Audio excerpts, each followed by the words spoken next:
Magandang araw mga kaibigan. Bigyan natin ngayon ng reaction, opinion itong article sa Balita, Manila Bulletin. Pahayag ito ni COMELEC Chairman George Garcia sa mga tumanggap ng donasyon sa mga contractors ng flood control projects.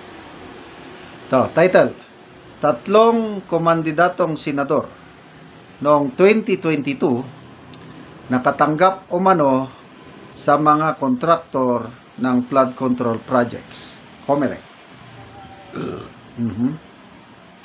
Nagbigay ng pahapyaw na impormasyon si Commission on Elections Chairman George Garcia tungkol sa tatlong komandidatong senador na napabalitaan nilang nakatanggap ng kontribusyon mula sa mga kontraktor ng flood control projects. Ayon sa naging panayam ni Garcia sa Historicon ng One News noong Huwebes, Agosto 21, ibinahagi niyang nasa ilalim na ngayon ng investigasyon ng COMELEC ang pangalan ng mga komandidatong senador noong 2022 election. Nako. Although hindi man niya pinangalanan, kaya lang parang alam ko na. Alam ko na yung dalawa, yung pangatlo na lang ang hindi ko pa malaman. Aniya, naging mainit ang usapin ngayon sa isyu ng kontrobersyal na flood control projects, kaya nakarating sa kanila ang balita na may ilan sa mga kontraktor nito ang nagbigay ng pundo para tumulong sa pangangampanya ng hindi pinangalanang mga kandidato. Mayroon na po simula nung naging controversial issue ang flood control projects. This is what we are telling to the people. This is the high time na brought up na yung issue sa Section 95 o Prohibited Contributions. Sabi ni COMELEC Chairman na wala siyang nabigyan ng kaso kaugnay sa mga individual na nakatanggap ng kontribusyon mula sa mga kontraktor dahil katanggap-tanggap pa naman umano na may mga nagbibigay noon ng tulong sa mga kandidato. Sa pagpapatuloy ng panayam, tinukoy ni Garcia na tatlo ang nakita nilang mga kandidato na tumanggap ng kontribusyon. Sabi niya, mga tatlo pa po ng mga candidates for national office ang nakikita namin. Mayroon po sa aming nagtip sa Bulacan. Incidentally, yun yung naging mainit na issue ngayon doon sa bandang area sa Bulacan. O, alam nyo na, sino yung senador from Bulacan? Nilinaw naman ng chairman na kahit mangyari man na kamag-anak ng kandidato ang nagbigay na kontraktor ay labag pa rin ito sa pinag-utos ng batas. Sa ating pong Code of the Philippines, ang mag-asawa nga po bawal ang mag-donate sa bawat isa. At doon po sa kontraktor, wala pong distinction kahit po yung binanggit sa Section 95 ay hindi naman po sinabing except the contractor or the donor related to the candidate. Dagdag pa niya, basta po ang sinabi ay natural o judicial person. Okay, so nagbanggit na si Senator, basta may isang senador, wag ko na lang din pangalanan, na merong demolition job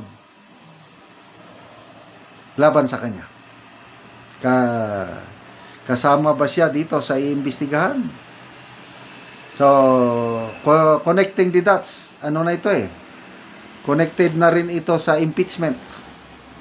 Kasi nga, madaming mga senador na pabor sa pag-archive sa impeachment case ni BP Sara, kaya sabi ng senador na ito is gusto siyang tanggalin.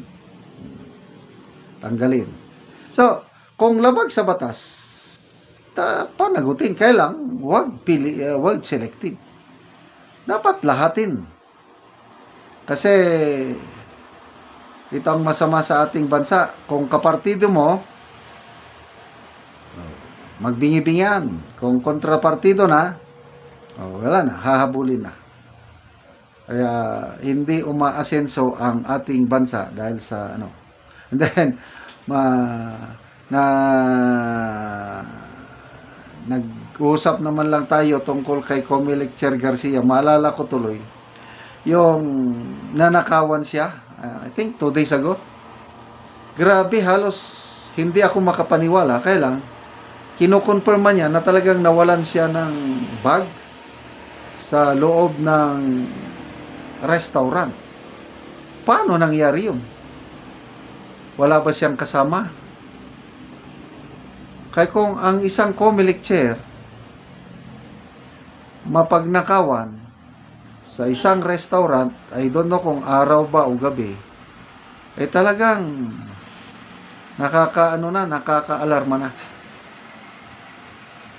Safe pa ba ang ating bansa? Sinasabi nila mas tahimik daw ngayon kaysa nung dati.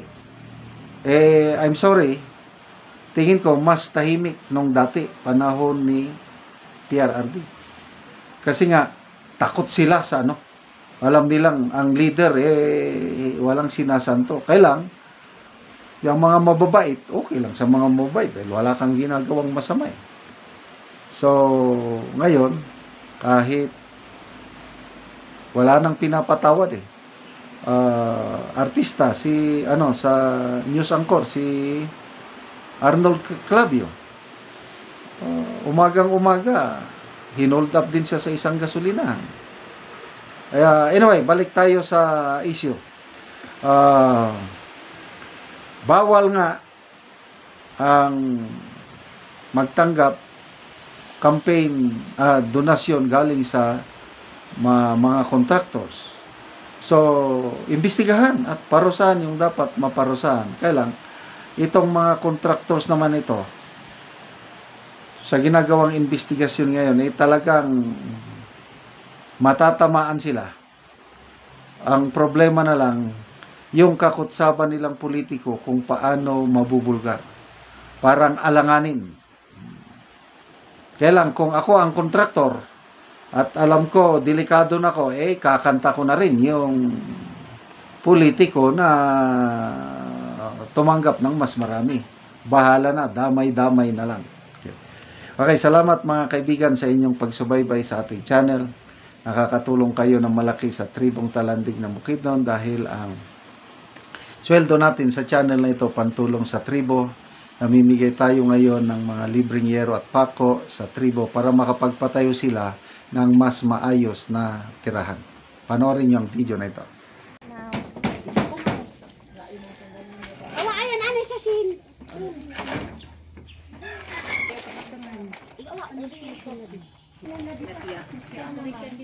Lumayan ko rin mag-uwan sa video ke. May ikot sa video. Kita dawa. Oh, di ba na do kantangan. At inaasig pag ito na yan day awipon day sa mandiya.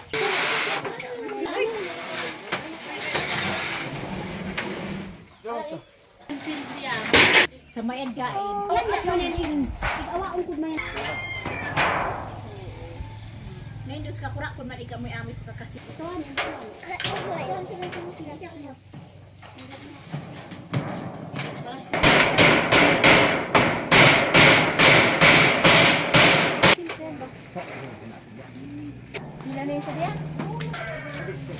Karon managid ang balay ilang auntie og ni tatay. Nagpasalamat ka. Salamat Ginoo. Dili ni tatay kadungog. Kaya salamat Ginoo kay Salamat, Ginoo. Oo. Oo. Salamat grasya. Ginoo. Salamat. Si Tintay dus na ni si tatay. Apan dili si auntie kadungog. Oo. So nagpasalamat si tatay sa Ginoo ug sa nagtabang sa sin. Ginoo. Oo. Nga. Sin wala ko hinabangi. Oo. Kaya kay tigulang ako Ginoo. O dili na katatay makakaya sa pagkuan panginadlaw kay tigulang na kayo. Oo. At nasabahan niyo ang iatok. Oo, salamat ka. Grasya. Oo, na-repair na inyong balay ante. Oo, salamat. Salamat ko. Oo. Lagi ante, salamat po kayo. Lagi.